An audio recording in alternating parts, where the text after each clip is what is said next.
அனைவருக்கும் வணக்கம். நம்மளுடைய மாடர்ன் சர்வே இன் தமிழ் யூடியூப் சேனலில் இப்போ நம்ம பார்க்க போகிற இந்த வீடியோவானது டிபார்ட்மெண்டல் எக்ஸாமினேஷன் அப்படின்னு சொல்லக்கூடிய அரசு ஊழியர்கள் அவங்களுடைய பதவி உயர்வுக்காக எழுதக்கூடிய ஒரு தேர்வுக்கான அறிவிக்கையை டிஎன்பிஎஸ்சி வெளியிட்டிருக்காங்க. இந்த அறிவிப்பானது 26/4 இன்றைக்கி வெளியாக இருக்குது. இந்த தேர்வுகளுக்கு விண்ணப்பிக்கக்கூடிய கடைசி நாள் மே 25 வரைக்கும் இருக்குது. இந்த டிபார்ட்மெண்டல் எக்ஸாம் கவர்மெண்ட் ஸ்டாஃப் மட்டும் இல்லை, எல்லாருமே இந்த டிபார்ட்மெண்ட் எக்ஸாம் எழுதலாம். காமன் பீப்புள் முதற்கொண்டு எக்ஸாம் எழுதலாம். இது யாருக்கு இந்த எக்ஸாம்னா, ப்ரமோஷனுக்கு போகக்கூடியவங்க ஒரு பர்டிகுலர் இயர்ஸுக்குள்ளே அந்த தேர்வுகளை நீங்கள் பாஸ் ஆகியிருந்தால் தான் அடுத்த ப்ரமோஷனுக்கு போக முடியும். மேக்ஸிமம் இப்போ ஒர்க் பண்ணுற எல்லா கவர்மெண்ட் எம்ப்ளாயும் இந்த எக்ஸாம்லாம் பாஸ் பண்ணியிருப்பாங்க. அதில் ஒரு பெரிய மாற்றுக்கருத்து கிடையாது. இது யாருக்கு இப்போ யூஸ் ஆகும் அப்படின்னா, இப்போ ரீசெண்டாக டிஎன்பிஎஸ்சி மூலமாக தேர்வுகளில் தேர்வு செய்யப்பட்டிருக்காங்க இல்லையா, அவங்களுக்கு இது ரொம்ப யூஸ் ஆகும். இப்போ குரூப் 4ல் ஜாயின் பண்ணவங்க, குரூப் 2ல் ஜாயின் பண்ணவங்க, அவங்களுக்கு ரொம்ப யூஸ்ஃபுல்லாக இருக்கும். சப்போஸ் நான் ஜாயின் பண்ணலை, நான் கவுன்சிலிங்கில் போய் போஸ்டிங் வாங்கிட்டேன், நான் அப்பாயின்மெண்ட் ஆர்டருக்காக வெயிட் பண்ணிக்கிட்டு இருக்கேன் அப்படின்னா, கண்டிப்பாக நீங்கள் எப்படியும் ஜாயின் பண்ண தானே போகிறீங்க.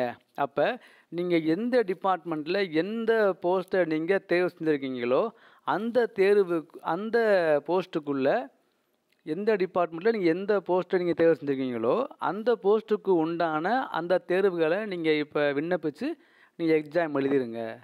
அப்போ உங்களுக்கு அது யூஸ்ஃபுல்லாக இருக்கும். ஸோ இப்போ ரீசெண்டாக ஜேடிஓ எக்ஸாம் தேர்வு செஞ்சு வெயிட் பண்ணுறாங்க இல்லையா, அப்பாயின்மெண்ட் ஆர்டர் வாங்குறவங்க, அவங்க கன்சர்ன் டிபார்ட்மெண்ட்டில் அவங்களுக்கு எந்த எக்ஸாம் எழுதலாம் அப்படின்னு நீங்கள் அதுக்கு அப்ளை பண்ணி வச்சுக்கோங்க. அதே மாதிரி குரூப் 4ல் ஜாயின் பண்ணவங்க, அப்போ குரூப் 2ல் இப்போ இன்டர்வியூ போஸ்ட்டில் தேர்வு செஞ்சு இது பண்ணவங்க, இந்த மாதிரி நபர்களுக்கு இது ரொம்ப யூஸ்ஃபுல்லாக இருக்கும். நீங்கள் ஒரு போஸ்டிங் ஜாயின் பண்ண உடனே சில 2 வருஷத்துக்குள்ளே அந்த ப்ரொஃபஷனல் பீரியட்னு சொல்லக்கூடிய அந்த 2 இயர்ஸுக்குள்ளே நீங்கள் அடுத்த ப்ரமோஷனுக்கு தேவையான தேர்வுகளை நீங்கள் தேர்ச்சி பெற்றிருந்தால் மட்டும்தான் உங்களுக்கு நீங்கள் அந்த ப்ரமோஷனுக்கு போக முடியும். ஸோ இந்த எக்ஸாம் பார்த்திங்கன்னா 2 தான் நடக்கும். ஒன்று நம்ம எஸ்ஏ டைப்பில் இந்த எக்ஸாம் எழுதணும், இன்னொன்று நம்மளுடைய கம்ப்யூட்டர் பேஸ்டு டெஸ்ட்டில் இந்த எக்ஸாம் எழுதணும். இந்த எக்ஸாம் பார்த்திங்கன்னா 20 ஜூனில் ஆரம்பித்து 23 ஜூன் வரைக்கும் எஸ்ஏ டைப்பில் அந்த எக்ஸாமும், 24 ஜூன்லேருந்து 28 ஜூன் வரைக்கும் கம்ப்யூட்டர் பேஸ்டு டெஸ்ட் எக்ஸாமும் நடக்கும். இதுக்கு யாரெல்லாம் விண்ணப்பிக்கணும் அப்படிங்கிறத ஏற்கனவே உள்ளவங்களுக்கு தெரியும். இதுக்கு எக்ஸாம் ஃபீஸாக பதவி கட்டணமாக 30 ரூபாயும், தேர்வு கட்டணமாக 200 ரூபாயும் நம்ம ஒவ்வொரு எக்ஸாமுக்கும் நம்ம அப்ளை பண்ணணும். அது ஈஸி, நீங்கள் அதை அப்ளை பண்ணக்கூடியதே இருக்குது. ஸோ அப்ளை பண்ணிக்கிடலாம். உங்களுக்கு தேவையானதை நீங்கள் எடுத்துக்கோங்க. இது டிஎன்பிஎஸ்சியில் இப்போ வெளியிட்டது. அதே மாதிரி என்ன சென்ட்ரு எல்லாமே அதில் இருக்கும். நீங்கள் அதை உங்களுடைய கவர்மெண்ட்டில் உங்களுடைய யாராவது ஃப்ரெண்டு ஒர்க் பண்ணியிருந்தாங்கன்னா நீங்கள் அவங்ககிட்ட கேட்டுக்கோங்க. நம்ம டிபார்ட்மெண்ட் எக்ஸாம் பற்றி நம்ம ப்ரீவியஸாக நிறைய வீடியோ போட்டிருக்கோம், நம்ம லிங்க்கில் போய் பாருங்கள். ஸோ விருப்பம் உள்ளவங்க அப்ளை பண்ணுங்கள். இது கம்பல் கிடையாது. நீங்கள் டிபார்ட்மெண்ட்டில் ஜாயின் பண்ண பிறகு கூட இந்த எக்ஸாம் எழுதிக்கிறலாம்.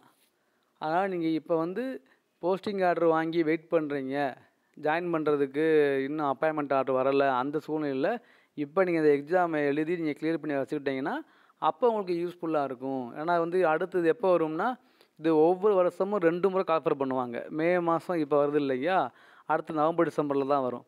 ஸோ அப்படிங்கும்போது அந்த காலகட்டங்களில் நீங்கள் ஜாயின் பண்ணி ஒர்க் பண்ணிக்கிட்டு இருப்பீங்க. ஸோ நீங்கள் இப்போ இந்த எக்ஸாம் எழுதி நீங்கள் முடிச்சிட்டிங்க அப்படின்னா நீங்கள் அடுத்த எக்ஸாமில் நீங்கள் அடுத்த ப்ரமோஷனுக்கு உண்டானதை எழுதிக்கிடலாம். ஆனால் இப்போ எழுதணும்னு கட்டாயம் கிடையாது. 2 இயர்ஸ் உங்களுக்கு நமக்கு இது இருக்குது, அதுக்குள்ளே முடிக்கணும் அப்படின்னு ரூல்ஸ் இருக்குது. நான் அதனால் இது ஒரு பெரிய உங்களுக்கு தேவையான ஒரு நல்ல விஷயந்தான் இது. ஸோ துறைத் தேர்வுகளுக்கு விண்ணப்பிக்கக்கூடியவங்களுக்கு இதை அனுப்புங்க. ரீசெண்டாக டிஎன்பிஎஸ்சியில் தேர்வு செய்யப்பட்டவங்களுக்கு இதை தேர்வு செஞ்சு ஜாயின் பண்ணுறவங்களுக்கு தெரிஞ்சிருக்கும், அவங்களுக்கு ஷேர் பண்ணுங்கள்.